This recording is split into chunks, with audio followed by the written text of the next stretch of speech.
कोकण माझा ब्रेकिंग ताज्या घडामोडींची वेगवान बातमी।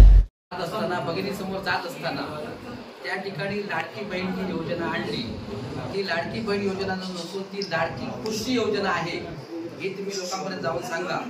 भगिनींची कशा पद्धतीने फसवणूक केली हे तुम्ही सांगा। गणपतीच्या सणामध्ये म्हणजे योजना येण्या अगोदरची असणारी ह्या बाजारपेठेची महागाई आणि आज वाढलेली महागाई याच्यामध्ये साधारणतः 70% फरक पडलेला आहे।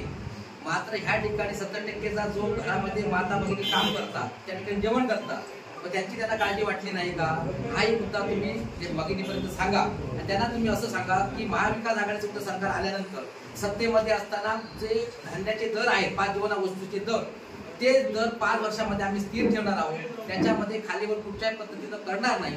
त्याचबरोबर भगिनींचा सन्मान करण्यासाठी 18 वर्षावरील ज्या भगिनी असतील त्याला कुठेही अट नाही। 60, 65, 70, 75 अजिबात अट नाहीये।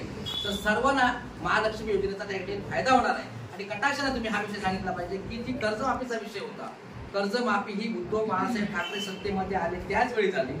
फडणवीस ज्यावेळी मुख्यमंत्री होते त्यावेळी शेतकऱ्यांना सांगितलं गेलं तुम्ही ऑनलाईन करा, अमुक करा, तमुक करा।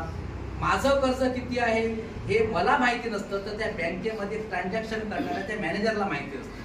मात्र ह्याने अशा पद्धतीने त्रास केला जी मंडळी हॉस्पिटलमध्ये जाग्यावरती वृद्ध होते त्या लोकांना सुद्धा घरातल्या माणसाने जबरदस्तीने उचलून ऑनलाईन सेंटरमध्ये आणलं गेलं। मात्र कुठलीही कर्जमाफी झाली नाही। हा प्रचंड मनस्ताप त्यावेळी साहेबांना झालेला होता आणि त्याचा बदला म्हणून ज्यावेळी साहेब मुख्यमंत्री झाले त्या पहिल्याच दिवशी पहिली सही जर कुठली केली तर कर्जमाफी हाही मुद्दा तुम्ही लोकांपर्यंत जाऊन सांगावं असं मला वाटतं।